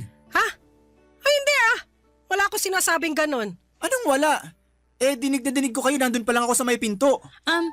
Mahal, hindi mo naman sinabi na uuwi ka ng maaga. Oo, kasi wala kaming overtime. Kaya tuloy nahuli ko kayo na pinag-uusapan ako. Nagkukwentuhan lang naman kami ni Mama. Tapos ako yung naisip yung pagkwentuhan, ganon? Nabanggit lang naman ni Mama. Hindi ka naman namin sinadyang pag-usapan. Pakiramdam ko sinadya nyo kasi kanino ko pa nakakagat yung dila ko eh. Bakit pa kasi apektado ka dyan? Sa totoo naman yung lahat ng mga sinabi ko kay Lena tungkol sa'yo. Di lumabas na rin yung totoo na pinagkwentuhan nyo nga ako.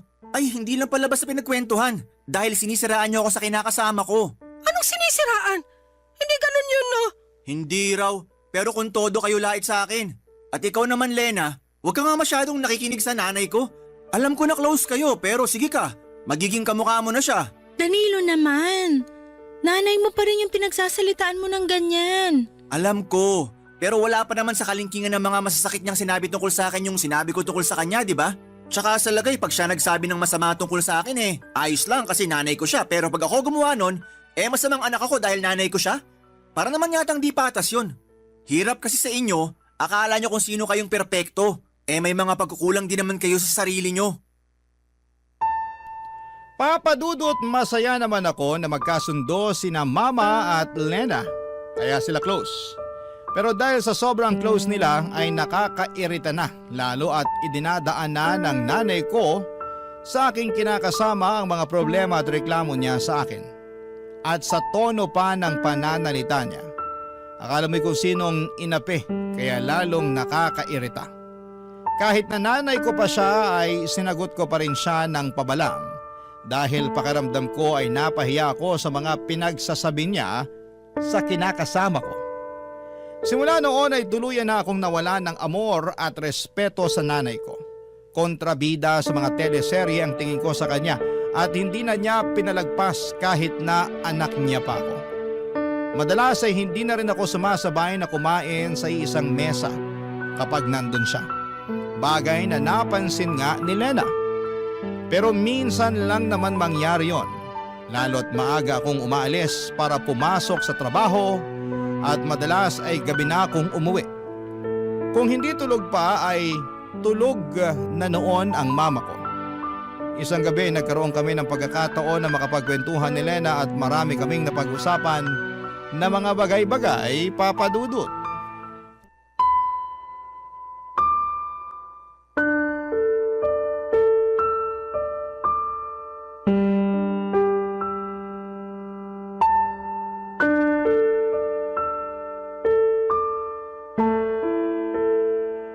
Namimuhan ka na naman dahil 5 beses kang na-late sa cut-off nyo. Oo, di mo ba nabasa dyan? Nagsorry na lang ako para kunwari may pakay ako sa memo nila. Paano nangyari yun? 10 minuto lang naman yung layo ng tinitira natin sa pinapasukan mo. Paano ka nalilate? Ha? Ano kasi? Ano? Ang nilagay mo lang kasi rito sa incident report mo hindi na mauulit. Ano yun? Wala man lang rason. Wala rin namang kwenta na magrason pa kasi nandyan na nga yung memo, di ba? Sige. Balik tayo sa tanong ko. Ano nga yung rason? Bakit ka nalilate? Bakit kasi inaalam mo pa? Kita mong tapos na naman, di ba? Sagutin mo na lang tanong ko. 1, 2. Oo na. Ikaw talaga, ano? Ginawa mo pa akong bata. May nalalaman ka pang pabilang-bilang dyan. Danilo, 3. Huwag mo nang hintaying mag-4, makakaltukan kita. Minsan kasi, hindi namin napapansin ng mga kasamahan ko na 8:00 na pala. Tapos napasara pa yung yosi at kwentuhan namin sa kantin. Ang aga-aga namang chismisan yan. Hindi naman palagi. Anong hindi palagi? Nung nakaraang buwan namemohan ka rin dahil panay ka over break. Tapos magdadahilan ka pa na hindi palagi. Alam mo, lokohin mo na lelang mo, wag ako. Oh, ayan ka na naman. Nagagalit ka na naman. Sige nga, sabihin mo paano ako hindi magagalit habang tumatagal papangit ng papangit tong record mo sa kumpanya nyo eh. Parang kailan ka lang naman nagsimula rito. Baka nakakalimutan mong hindi ka pa nga regular dito pero wagas na tong mga memo mo. Malapit ko na tong ipalaminate at i-display dyan sa dingding ng bahay natin. Sige ka. Grabe naman. Ano yan, wall of shame? Bakit hindi? Mukha naman kasing proud na proud ka pa sa mga memo mo. Kaya i-display na natin para naman makita ng mga bisita ni Mama. Alam mo, kakadikit mo kay Mama, nagiging kaugali mo na siya. Anong sinabi mo? Katono mo na rin siya magsalita. Yung pagganyan mo ba? Yung may nalalaman ka pang display. Ganyan-ganyan si Mama sa akin nun eh. Kadidikit mo kasi sa kanya, kaya nahawa ka na ng ugali niya. Ano namang masama doon? Masama yun, kasi pareho na kayong nakakainis. At kami pa palang nakakainis. Kasalanan ba namin na nagkakaintindihan kami pag tungkol sa iyo ang usapan? Saka wag mo ngang ibahin ang usapan. Wag mong isali yung mama mo rito kasi labas siya rito. Hirap sa'yo, hilig mo mandamay ng iba eh. Bakit kaya hindi mo ayusin at baguhin yung ugali mo, no? Sobra ka naman. Sobra na kung sobra, pero pamilyado ka na.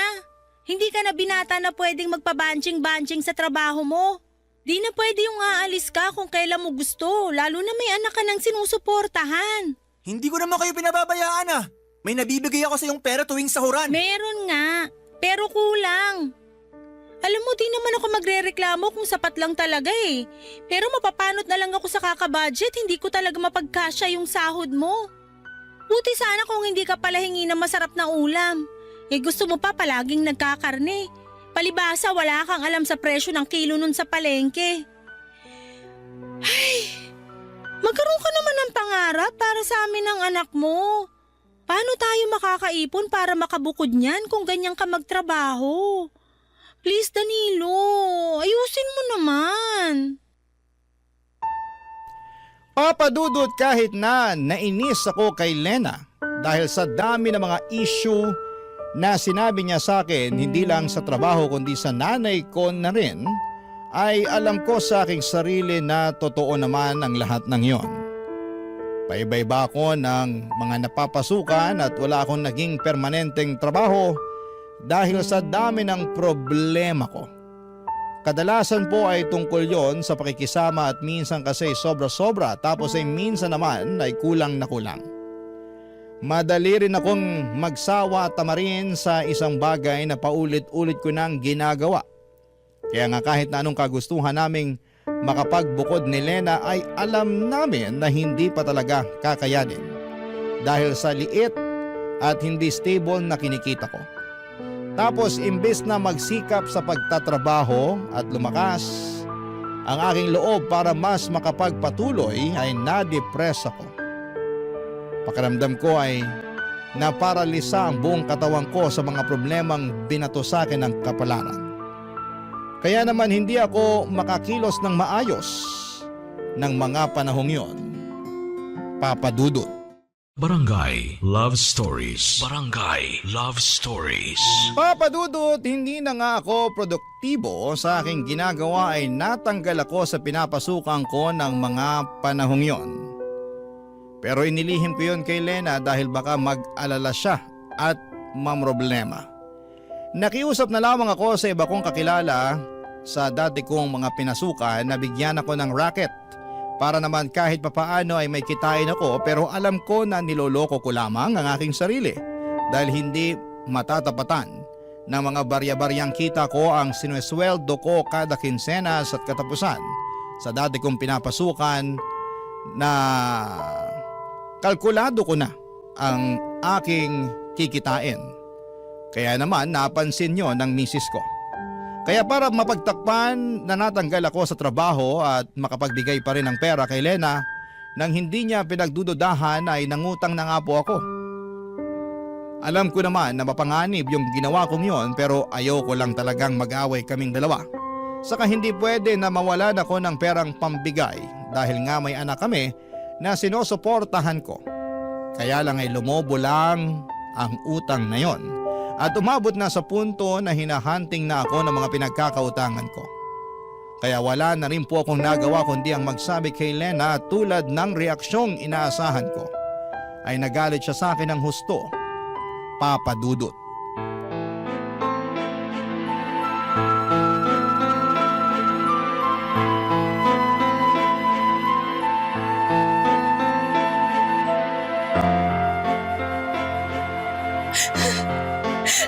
Danilo, ano bang pumasok sa isip mo para gawin yung bagay na yun? Marami. Sa sobrang dami di ko na alam ano talaga yung tama sa mga naiisip ko. Kaya nagpadalos-dalos ka na lang sa desisyon mo, ganun ba? Akala mo siguro yun yung tamang gawin, pero hindi mo na naisip yung balik nitong problema sa atin.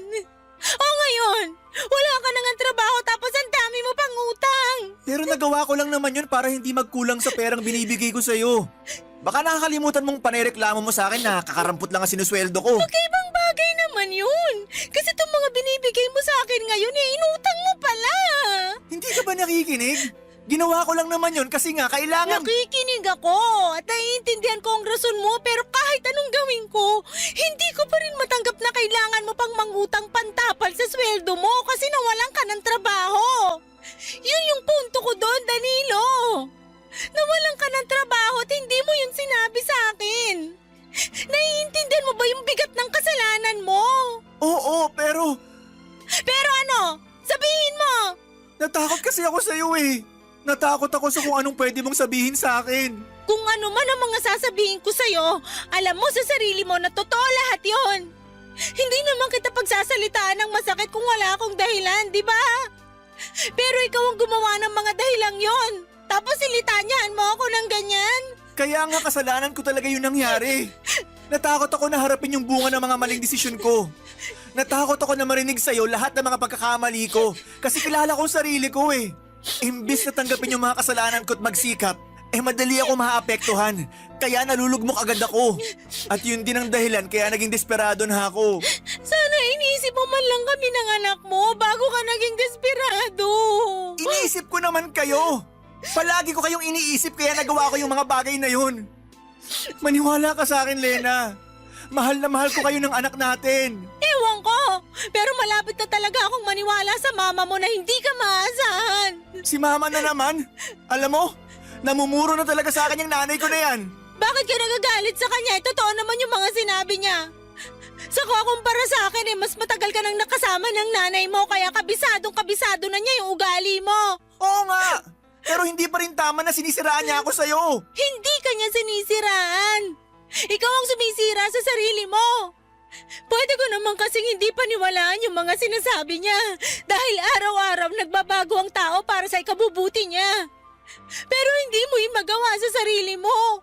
Sa katunayan, puro na lang sa ikasasama mo at ng pamilya natin yung mga ginagawa mo. Sabihin mong hindi, patunay yung mga memo mo sa dati mong trabaho sa mga violation na pinaggagawa mo. Sorry na, hindi ko naman sinasadya eh. Siguro nga tama kayo ni Mama na masyado kong sutil at hindi maaasahan. Ewan, personalidad ko na siguro. Akala ko nun wala makakapagpabago sa akin kasi kahit nga mga pangaral ng nanay ko hindi ko sinusunod. Sabi niya mag-aral daw ako ng mabuti para makapagtapos ako pero inayawan ko kasi nahihirapan ako. At tingin ko hindi para sa akin ang pag-aaral. Pero mas nahihirapan ako ngayong maghanap ng matinong trabaho dahil prioridad ng mga ina-applyan ko yung mga may tinapos. At wala ako noon. Kaya nga pakaisipin mo yung mabuti dahil hindi mo na mababalik yung nakaraan. At kahit na magsisi ka pa at magmukmok, wala ka nang magagawa. Alam mong hindi yan ang sagot kundi magpakatino at magpatuloy. Pero kung hindi mo talaga kaya, hayaan mo akong tulungan ka. Ako na magtatrabaho, ikaw magbantay sa anak natin. Papadudot para akong binanlian ng kumukulong tubig na sinundan ng isang balding punong-puno ng yelo dahil sa mga sinumbat sa akin ni Lena. Lahat kasi yon ay totoo at para bang natapakan noon ang aking pagkalalaki. Kasi wala naman akong nagawa, alam ko na pag ako lang ang dumiskarte ay lalo kaming mababaon sa utang. Nung ako pa nga lang mag-isa ang nakakaalam ng problema ko ay para bang masisira na ako ng ulo. Kaya nga tulad ng payo sa akin ng kinakasama ko ay nagsikap ako sa paghahanap ng trabaho. Pero pinag-isipan ko rin naman kung siya na lang muna ang pagtatrabahuhin ko dahil mas madiskarte at malakas ang loob niya kaysa sa akin. Hindi nga nagtagal ay pumayag akong mamasukan si Lena at kapag rest day niya ay ako naman ang rumaraket. Pinatos ko na talaga kahit na anong pwede katulad ng pagtatao sa mga tindahan, pagiging delivery boy or waiter sa mga catering event. Lahat ng yon ay ginawa ko para makapag-ipon ng pambayad sa aking mga utang. At hindi yon lingid sa kaalaman ng nanay ko, Papa Dudu.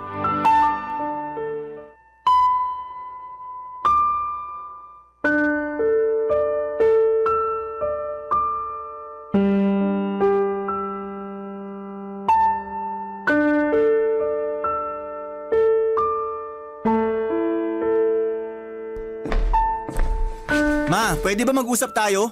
Anong pag-uusapan natin? Kita mo nagbabasa ako ng pocketbook eh. Mamaya na lang po kayo magbasa. Importante po kasi to. Ano ba kasi yun? Kagabi po dun sa birthday party ng kumare nyo. Alam kong nandun kayo kasi nga kumare nyo yung kumuha sa catering namin para sa party nila. Andun nga ako. O tapos? Anong o tapos? Manaman eh, naglolokohan ba tayo rito? Oo. Naglolokohan lang tayo rito kasi hindi ko maintindihan yung tinutumbok ng usapang to. Ano ba kasi ang gusto mong sabihin? Sabihin mo na. Hindi yung inaabala mo ang pagbabasa kung lentik ka. Tinatawag ko kasi kayo kagabi doon dahil isa ako sa mga waiter. Pero hindi nyo man lang ako pinapansin. Nakailang tawag ako ng mama pero di kayo lumilingon. Napansin na nga ako nung katabi nyo at sinabihan kayo na tinawag ko kayo pero umiling lang kayo at kumain. Inisip ko na lang na baka wala kayo sa mood makipag-usap kaya nagtrabaho na lang ako. Pero pagdaan ko ulit sa likod nyo, narinig ko na nabanggit ng katabi nyo yung pangalan ko. Kasi nga raw nakita niya ako na nag-waiter sa catering service tong party na yon. Pero sabi nyo, hindi ako yon. Na wala kayong anak na ganun ang trabaho. Tama ba naman yun? Sa ayaw ko lang na pag-usapan yung tungkol sa'yo kaya ganun na lang sinabi ko. Tinatanong ko kung tama ba yun kasi nakaka-insulto kayo eh. Para sa akin tama yon. Kasi yung mga taong yon, sigurado akong pagtatawanan ka pag kinumpirma ko na ikaw nga yun at ganun lang ang trabaho mo. Kaya sinabi ko na hindi ikaw para matapos na agad ang usapan namin. Tsaka kung na-insulto ka, kamusta naman yung nararamdaman ko bilang nanay mo?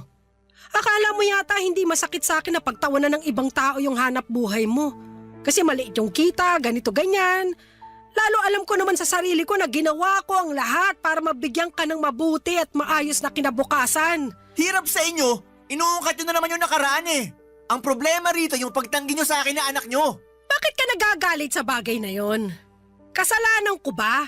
Na hirap akong ipagmalaki ka dahil sa ugali mong yan? Kung yung pagiging sutil ko nung araw ang sinasabi niyong ugali, nagbago na ako. At nagsisikap na ako ngayon para sa pamilya ko, ma. Dapat lang naman talaga na magsikap ka. Dahil nabanggit sa akin ni Lena na marami ka raw pinagkakautangan na kailangan mong bayaran. At lahat ng yon ay kagagawa ng padalos-dalos mong desisyon sa buhay. Kahit nanay mo ko sumuko na ako sa ugali mong yan. Kaya hindi mo ako masisisi kung ganito ako sa'yo ngayon. Para sa akin, pambawi ko to sa lahat ng konsumisyon na pinaranas mo sa akin nung araw. Kumbaga gusto ko na lang na hindi mangonsumi sa'yo. Lalo na't nandyan naman na yung kinakasama mo. Kawawa nga lang siya kasi ang bata-bata pa baka tumanda agad kung hindi ka magbabago.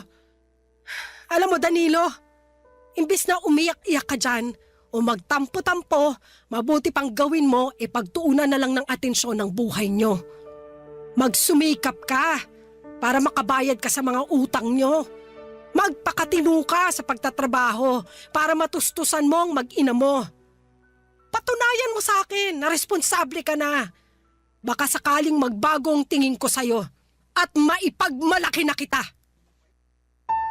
Papa Dudut, alam kong masakit ang mga sinabi sa akin ng mama ko. Pero wala naman akong magawa dahil lahat ng yon ay totoo at tagos sa buto. Kasalanan ko naman talaga ang mga maling desisyon ko sa buhay kaya naging pangit ang resulta nito.